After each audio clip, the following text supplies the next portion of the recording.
Greetings, this is Vane and welcome back to Let's Play Planescape Torment. Alright.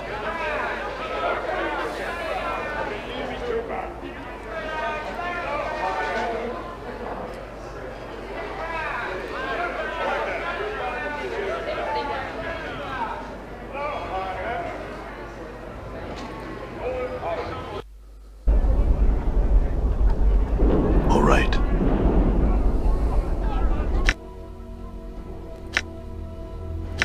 Print shop next.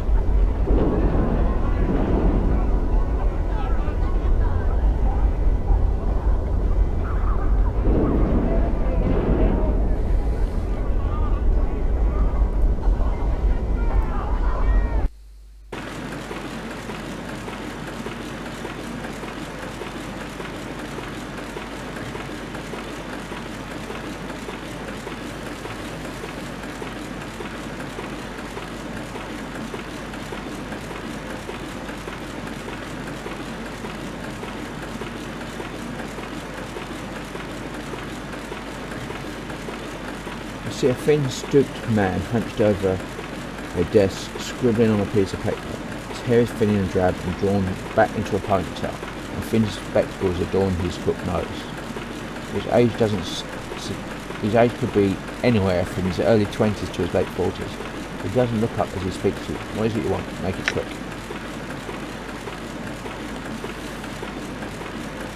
Who are you? My name is Penberg, and your question answers mine. You had no idea this was a printing shop before strolling in. And now you've decided to make it your personal quest to waste not only your time, but mine as well. What do you print? Books, pamphlets, handbills, words, letters, whatever. It makes sense. Though I don't do racy prints, and I won't fulfill any perversions you might want, nor do I care to ask. I had a few questions. Do they have to do with work? Yes, Duxper asked me to deliver handbills so you can print them up 100 copies. He takes the handbill from you, looks it over and says, I'll give it to him, I'll have it for him later, go tell him. I had a few questions. They do with work. Yes, I'm missing a skull. He thoughts. That's how it looks from where I'm standing too. I'm serious, a companion of mine has been stolen. Well then you might want to ask around for Lothar, master of the bunch. Word has it he's got quite a nice little library of skulls. I don't know where to find him though, and even if he did, I wouldn't tell. He knows more about magic than most Burks ever dreamt, and I won't be the one to cross him. He turns back to his papers. Now get her. Farewell.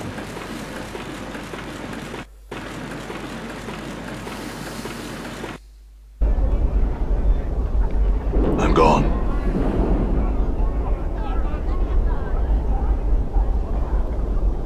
All right.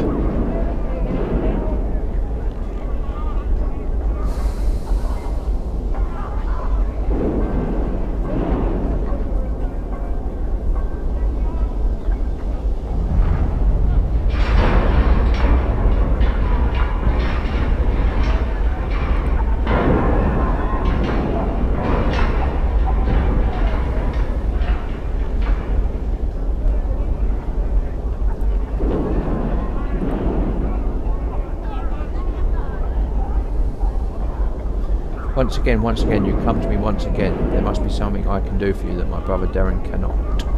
Huh? What?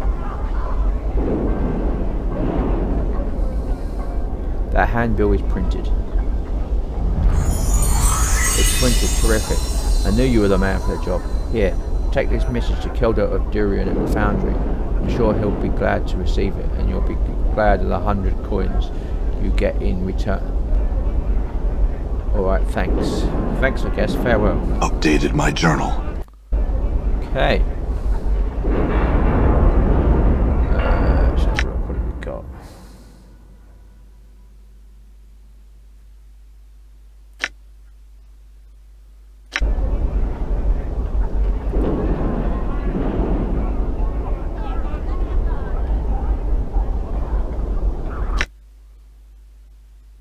Coffee maker. Wrecked house, siege tower, print shop, warehouse.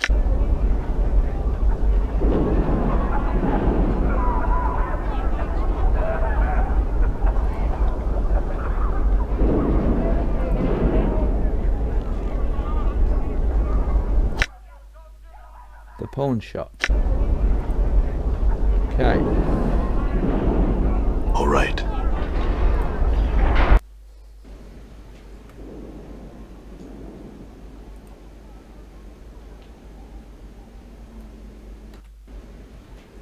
Forced it.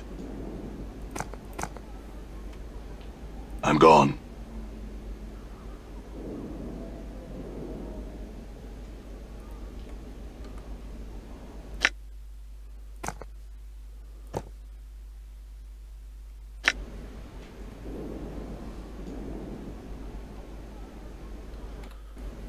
Okay. This rotund woman, complete with shrewd eyes and an air of voice, sprays out. Now what do we have here? A customer. Do my eyes spy a customer? The diminutive man replies, of course your eyes spy a customer. They see a customer all the time. Customers in the street. We have no customers. We will never have any customers. It is useless and forlorn to hope for.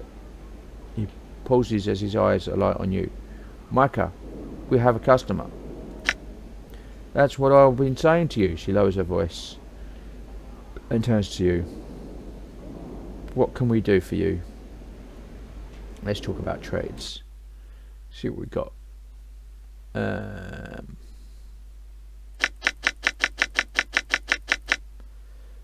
We have jagged knife, shards of fate, where they punch daggers that break after the first use. Okay.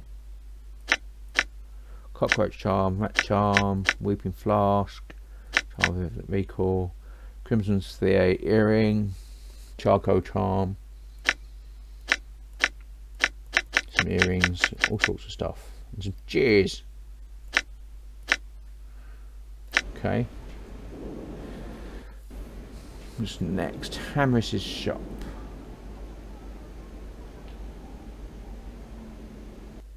Okay. Just the old coffee maker down here.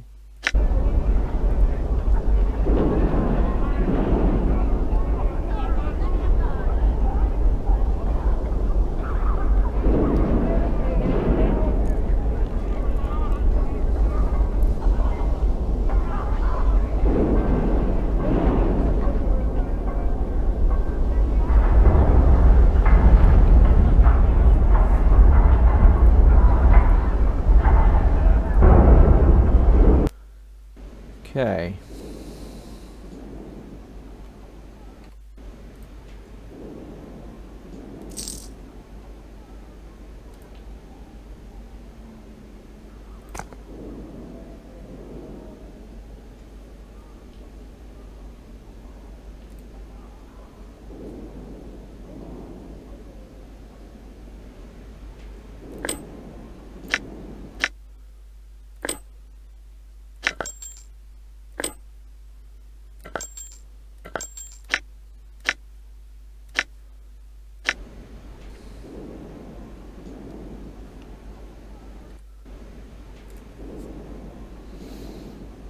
You see a rugged-looking, square-jawed man. He turns to you with a wide smile. How are you, Cutter? Good day to you. Good day indeed. He squints at you for a second and juts his hand out to shake yours. Shake his hand. Greetings. Hammer is at your service. Member of the Harmonium and fashioner of fine coffins for the recently departed. I think I know you, do I not? Let me see if I can place it. He pauses to think for a moment. Sharp with names I was in the Harmonium, let me tell you. Knew everyone in the entire ward. My name is Adan. Snapped his finger. Of course, Adan. I knew I recognised you. Anyway, you require my services. He studies you, then smiles, seeing the opportunity for a joke at your expense. Seems to me, sir, that you are one in desperate need of a coffin, and soon. He seems pleased with his wit. I have some questions. He nods at you. Ask away. Okay. I'm missing a journal. Have you seen one? No, what's it? I hear your father died. Can you tell me what happened? He frowns at you. Well, he disappeared some time ago, so I can only assume that he is dead. Where did you hear this? I don't recall. You say he disappeared? He nods. Oh yes, many, many years ago. My father was a talented stonemason, and he not only constructed sarcophagi, but he was also quite skilled in tomb design. People from across Sigil. The room begins to fade around you as a memory tugs at your consciousness. Relax and try to remember. Updated my journal. You find yourself standing in this very shop, talking to an older man while a child sits in the corner and plays. In the counter between you and the shopkeeper is a set of plans. He seems to be explaining some intricacies with the construction of the tomb. Your vision fades as you try to examine the details of the plans. When your sight returns, you are standing in a cavern in front of the tomb. Above the entry you see the slogan, "Engineered for Eternity," clearly carved in the stone. The shopkeeper is standing next to you, a broad smile on his face. He gestures to you and begins to walk into the tomb. You quickly match his pace from behind and draw your blade. You find yourself back in Henry's shop. He is looking at you with some concern. "Are you well, sir? Tell me what happened to your father." "He simply vanished one day, leaving most of his commissions unfinished. Most embarrassing. Took a long while to get out of the debt caused by his disappearance, and to an extent I'm still settling various accounts. Still, I have a certain aptitude for the work, and..." He sighs lightly and gets a faraway look in his eyes. "Go on." You shrug. "Sorry, I'm just thinking. My father's disappearance was the reason I joined the Harmonium and left it later on. At first I had a burning desire to find out what happened to him. Later I felt a certain obligation to continue his life's work. Besides, I never found the answer I sought. It was quite the mystery as to what happened." His voice fades into silence. "Did your father keep any of the plans of the tombs he built?" He thinks for a moment. "Yes, he did. After I'd come of age and inherited the business, I went through all of his records. They were quite expensive. Why do you ask?" "If I describe a tomb to you, could you tell me if it was your father's work?" He frowns in thought and then shrugs. "I can but try. My harmonium training has blessed me with a sharp memory. I should be able to recognise my father's work if you give me enough details." He looks at you expectantly. "Describe the tomb from your memory." Thinks for some time. "There is little doubt that the tomb you describe is my father's work. The slogan you mentioned has been in the family trademark for several generations." He pauses and gives you a strange look. "This tomb, where is it located?" "Describe the location." You describe the location in detail, surprising yourself in the knowledge you have of the area. Amris watches you with a concerned look. "Odd. I don't recall anything in the family records that would have permitted him to construct a tomb there. The dustmen are very careful about building rights in real estate, especially beneath the streets of Sigil." "Then you recognise the location?" He nods enthusiastically. "Oh yes, sounds like the drowned nation's catacombs to me. I've already been there." He pauses. "I've never been there myself, but I've heard the area described many a time in my years in the Harmonium. I need to know if your father kept the plans for that tomb." "Yes. The warehouse where I store my goods handles my documents as well. Anyway, they're having internal problems of a sort. New management of some such. I haven't been able to replenish my stock of late, and I doubt I could retrieve any paperwork from them either." He frowns. "The Harmonium would never let such things get so out of hand as to cause distress to customers." His voice fades as he thinks, then he looks at you. "Perhaps you would look into the matter for me." "The warehouse?" "Yes, the warehouse is having some internal problems of some sort, whatever that means. I can't get any stock from them until the matter is cleared up. The Harmonium would never let things get so out of hand as to cause distress to its customers." Voice fades and he looks at you. "Perhaps you would look into the matter for me." "Guess I don't have any choice. If I want the plans, I'll do it." Updated my journal. He smiles broadly. "Excellent. If you deal with this issue satisfactorily, you may have your plans for free." He gets that lecture look on his face again. That may not seem like sufficient payment, but let me tell you about the difficulty involved in creating those plans. Another time I have some questions. Ask away. Okay. I'm missing a journal. Have you seen one? He shrugs. Can't say I've seen one, except my own journal, that is. I like to keep notes and reflections on record, and it makes fascinating reading. Looking back on one's thoughts a month to half a month later. He nods at you as if you understand exactly what he is talking about. That's fine, but he continues on. I've talked to several of the printers in the Clerk's Ward about possibly getting them printed. I've been told they're quite insightful about various aspects of life that I have observed in my tour of journey in the Harmonium. Even with no formal training, many have agreed that my writing style is quite striking. But for enough about that, it would be far easier to let you listen for yourself. I could read some of your more insightful passages. Not right now, I have some questions. Ask away. Who's your friend here? Glances at the customer. Dimtree, he shrugs like he hadn't considered the fellow. Quiet, doesn't say much. Do you, Dimtree? Dimtree doesn't respond, but simply gives the same blank expression. A few seconds later he nods. Amrit shrugs, turns back to you. Wandered in one day a few weeks back, been a regular ever since. He hasn't bought anything, but he doesn't cause any trouble, so I let him stay. Seems harmless enough. You see, when I was serving the Harmonium, part of our work was to take people under our wing, give them a little shelter from the chaos of the street, get them spruced up.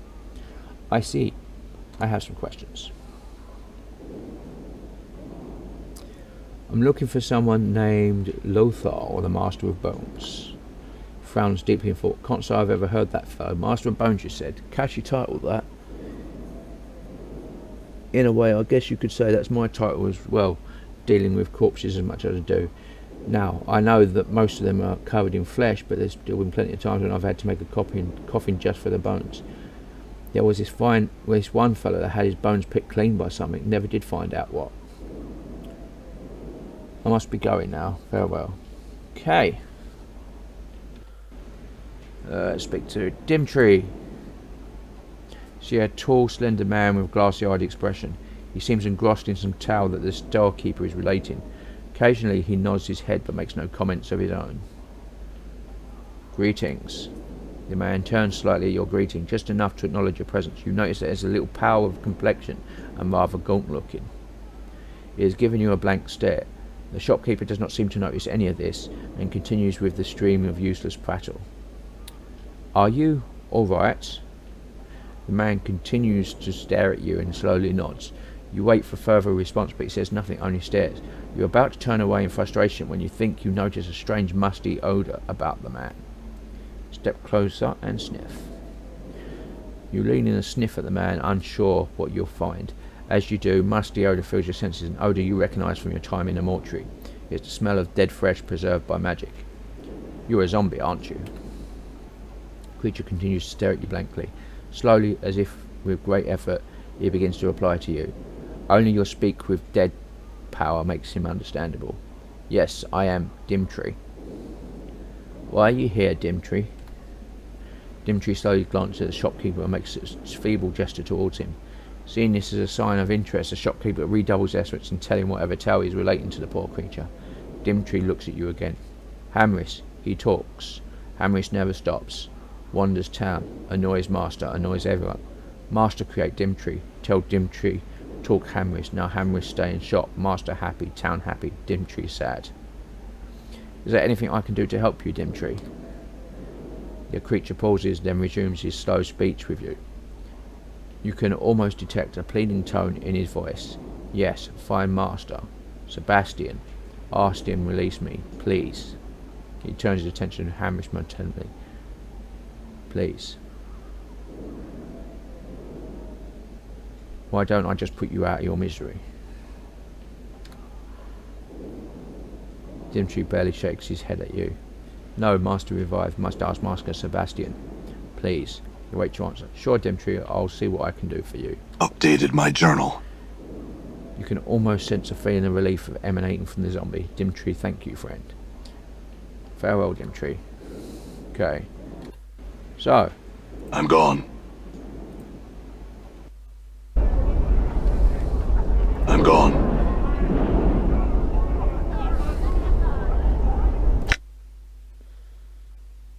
It's over here. All right.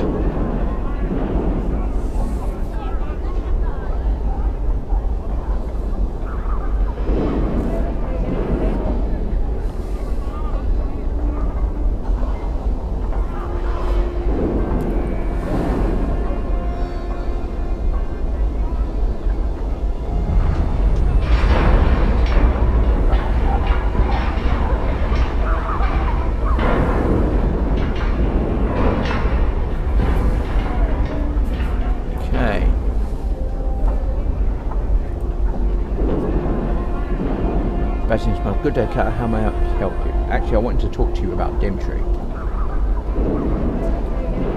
He stares at you for a moment and sighs. What about Dimtree, Cutter? He wants to be released from his curse. Gives you a surprised look, then waves you off. I find it hard to believe, Cutter. Dimtree doesn't have the mental power to desire anything. He frowns for a moment. Did that idiot Amris put you up to this? Think about it, Sebastian. Hamrish doesn't know Dimtree is a zombie, let alone who created him, right? He sighs and seems to be deep in thought. Yes, you're right, of course. Hamrish could not have sent you. I guess poor Dimtree is more aware than I intended. A pox on me for my stupidity. So, will you release him? He looks at you a moment with conflicted emotions crossing his face. He sighs and throws his arm up with exasperation. I cannot, sorry. Gives you a pleading look. I want to, mind you, but I cannot. I fulfilled a contract by creating Dimtree, and I cannot break it, right or wrong. I'm a man of my word, and my reputation demands it.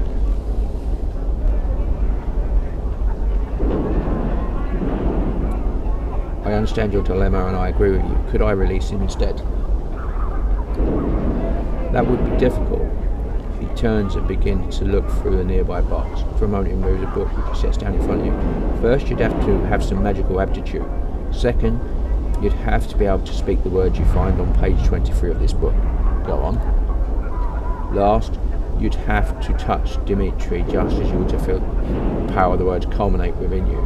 He turns his back on you and rummages through another box. I couldn't allow you to read that book, however. It'd be tantamount to me breaking my word through the actions of another. Continues poking through the box, ignoring you. Read the book and leave. Updated my journal.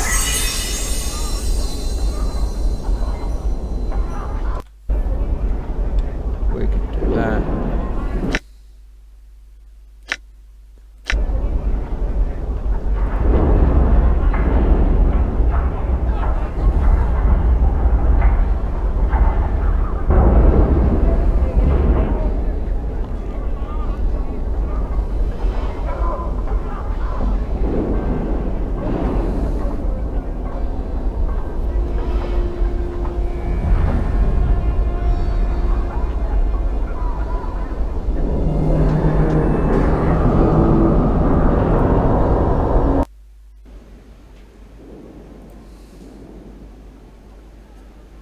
Dimtree turns to face you slightly as you approach. You can feel a sense of expectation in the air around it. You find Master, Dimtree release? Yes, Dimtree, I know how to release you now. Dimtree turns to face you and gestures towards you. Please, friend, speak the words Sebastian taught you. You pause to gather your thoughts and carefully speak the words Sebastian taught you. You then reach out and touch Dimtree lightly on the forehead. Rest well, Dimtree. Updated my journal. Where a sigh, the zombie collapses at your feet. You think you hear a fleeting thank you, friend, as he falls to the ground. Leave.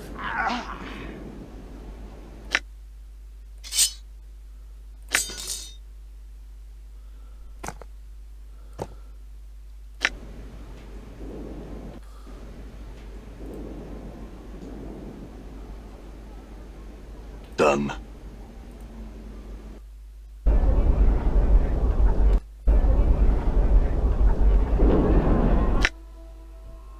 Warehouse. Let's go to the warehouse. Find out what's going on over here. I'll take him. I'll take him. How much for the child?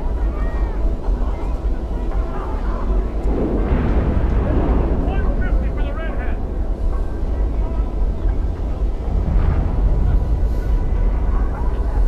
That one there. I got him. He's mine.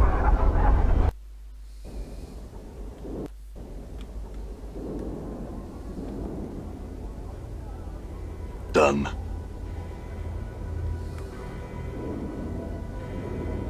I'm gone.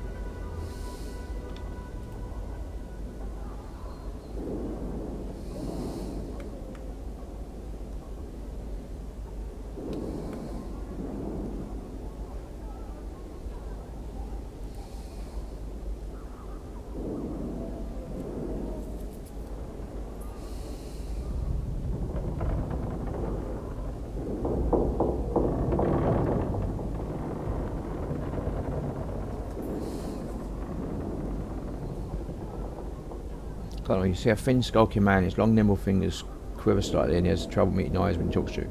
You start me. I haven't seen you around here before. What do you want from me? Who are you? I'm Connor, I work here. And what's this place? Look at you carefully. This is the vault of the ninth world. It's a storehouse. Didn't you read the sign when you come in? Not that carefully. Who are you? Okay, and this place. Thanks, farewell.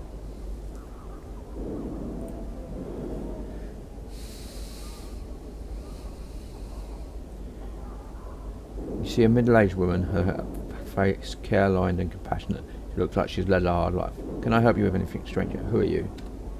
I'm Lena, I supervise these other two. What is it you do here? This is a storehouse, I'm the supervisor. Things get stored, things get taken out of here. Not much to tell really, I see.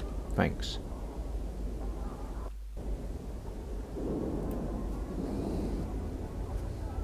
Welcome to the vaults of the ninth world. How may I serve you on this fine day, Sigillian? What is this place? The vaults of the ninth world is pleased to serve as a warehouse for the lower ward and all the sentience of Sigil. Our motto is, when one world just isn't big enough. We provide storage space for all those who have little to spare. Prices are competitive, our price is exemplary, and our courtesy to customers is known throughout the plains. What are you? I am the voice of I am the voice of the vault of the ninth world. I'm here to serve you, customer. Instruct me in what you desire. I'd like to claim something.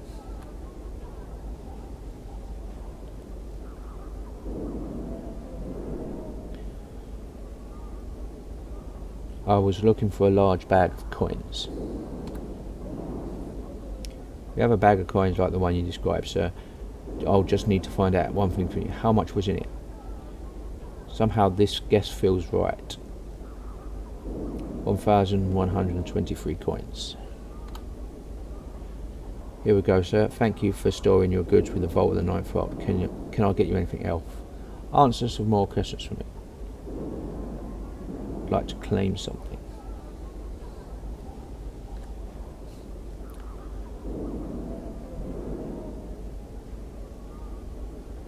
I was told to tell you that I gave Pickett a laugh. Certainly hope so, sir, whatever that means. I'm just a big dumbhead. Here you go. Here are your papers. Here and here. Thank you. What can I do for you? A few more questions for me. Of course. I'd like to claim something. I was told I could retrieve some plans for a tomb here. Plans for a tomb? You don't look dead, sir. Not that is any of my business. If you are, here are your plans, sir. Can I get you anything else? No, thank you. Farewell. Farewell. With the vault of the ninth world, value your business. Please return. Farewell. Okay, let's see what we've got. We have scroll of evidence, tomb plans, loan document.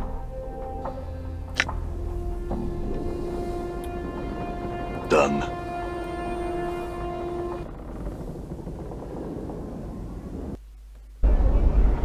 Okay. Done.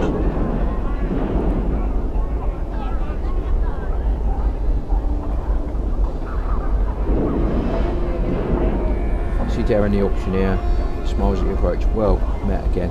What can I do for you this glorious smug-ridden day? I want to ask you about Trist. He frowns for a moment and shrugs. Well, sir. Very well, sir. What about Trist? She says that she doesn't belong on the block. I have proof that she's innocent of any crime. Smiles broadly and laughs. Very well, show me this evidence. He holds his hand out to you. Give him the document. She opens the document and quickly scans its contents. After a moment she sighs, then folds the document in, pushes it. Seems the court owed Lady Tristan an apology, sir. From this moment she is free, and I'll make the arrangements to have her status and property returned to her. Thank you, Darren. Updated my journal. No, thank you. There's a rare individual who will do what you have done. He bows again. Excuse me, I want to speak to Lady Trist. Farewell. Begins walking towards Trist. Farewell. I'll take him. I'll take the short line. 75. 85. Right off, boys and girls. Give me down, you know, fire, you piece of human. Trist smiles with you all. You are my saviour, Cutter. I offer it having been your dad. I was happy to help you, Trist. Thank you, Cutter. She glances about and then pauses to think for a moment. You have saved me from certain death coming. A slow, painful death. Frowns as she thinks, please wait here, I shall return forward. She turns and walks away. Alright, Trist. See Trist approaching, she smiles and waves you. Hello again, Cutter. Thank you for waiting. She looks about for a moment, then removes a purse from the folds of her dress. With the document you have provided, the courts will restore my status of finances. This is not much, but it is a well-deserved reward for what you have done. She hands you a purse. Thank you, Trist. No, thank you. Farewell, Cutter. Farewell. 150 for the redhead. Okay.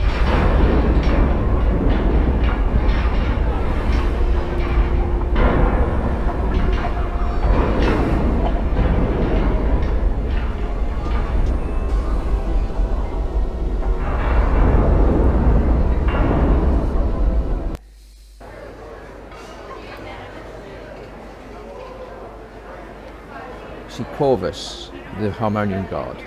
Hello again, citizen. How may I serve you? Glances over your shoulder and seems to be looking at someone. I have some questions.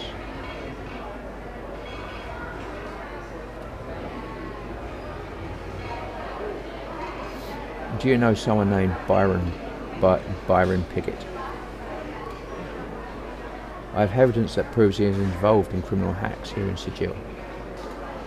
Looks you into it. Oh, may I see this evidence? Give him the papers. Updated my journal.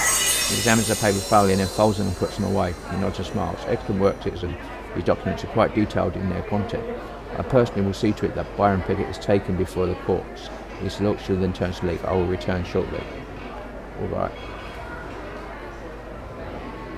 He soon returns and smiles at you. The deed is done. Pickett has been removed from the streets. The evidence has been presented to the courts and soon he will stand trial. Gives you a slight bow. Once again, I thank you. Thank you. I must be going now. Farewell. Okay.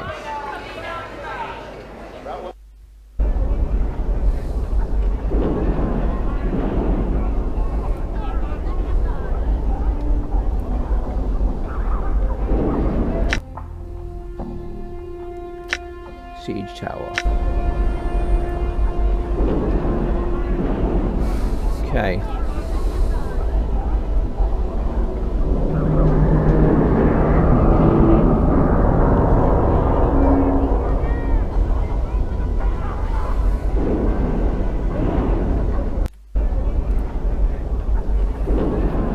approach the location of the portal that the boy Laszlo spoke of. You begin to replay the conversation with him in your head. Maybe the secret to getting in is not to want to get in, you hear yourself say. Suppress any desire to enter the tower.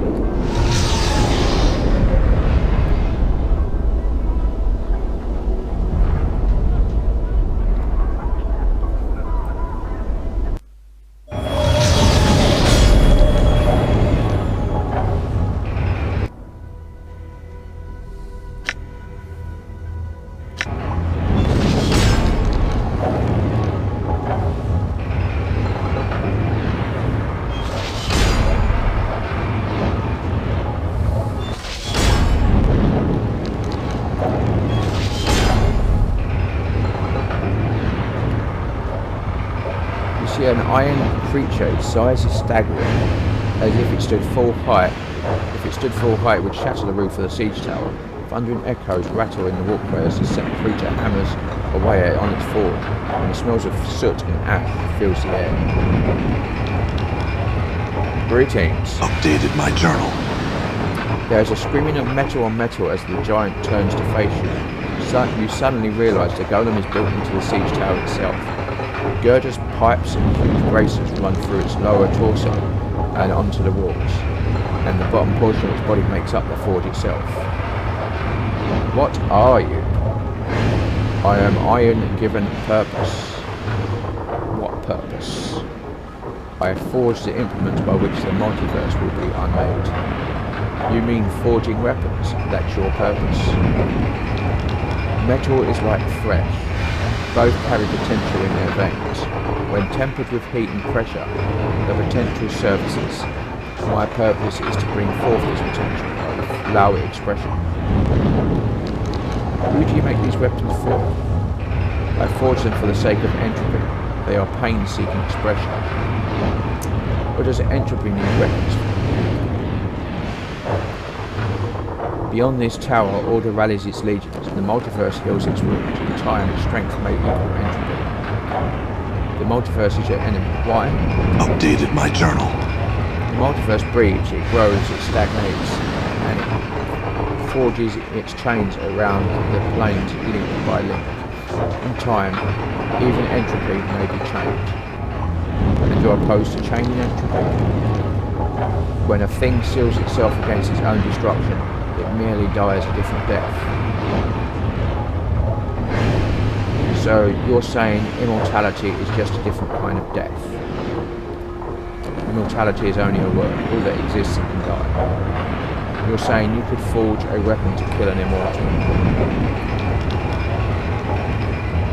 Every living thing has a weapon against which it has no defense. Time, disease, iron, guilt. How do you know what weapon to use? One must know the enemy to forge such a weapon. How do I do that? Start with a fragment of the enemy, a drop of blood, a crystallized thought, one of its hopes. All of these things tell you the way it can die.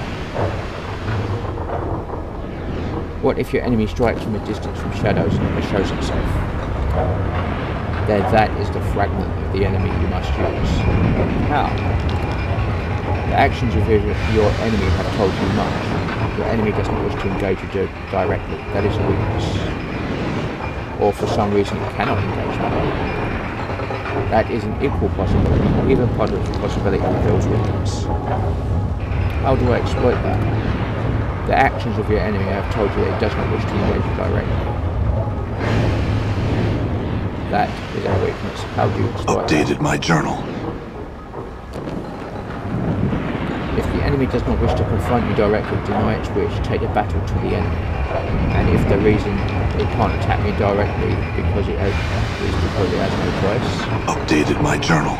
If it is not allowed to confront you directly, find the reason. The reason will reveal a weakness. You said immortality was just a word. All that lives can die. Could you make a weapon that could kill me? Yes. Really? How? I would need a drop of your blood, that is all. Very well. Until all of your destruction has been forged and educated, it is not enough. What do you mean? Updated my journal. The magics that keep your heart beating and mend your flesh are strong. You must sink the blade into your body only within a shell where you are cut off from the planes. Why? The reason is not known to me, yet both the weapon and the place are necessary for your destruction. Where would I find such a shell that separates me from the planes? That is not known to me. I have another question to ask. Perhaps another day. Farewell.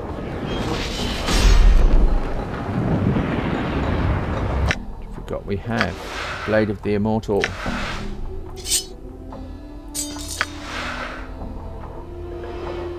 Pop it in there. Enchanted weapon.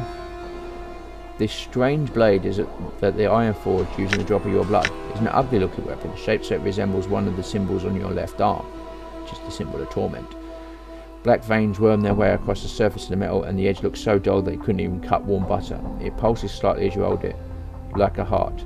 The glowing clad this blade could slay of new, provided it was used in a place that was cut off from the rest of the planes.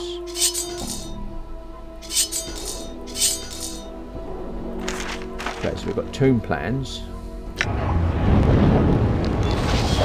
Okay. Quite loud in here, so I'm going to be...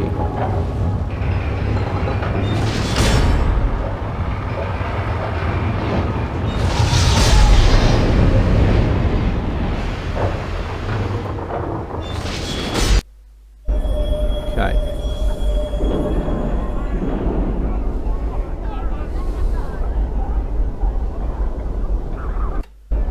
speak to Lenny, I think. I had some questions. Told you everything I know, Cut. I don't have any more answers for you. Fine, farewell. Okay. So, I'm going to leave it here. This has been Vane doing Let's Play Planescape Torment. If you like what you see in here, be sure to like, subscribe, share, and comment. Please consider sponsoring me on Patreon. And until next time, goodbye.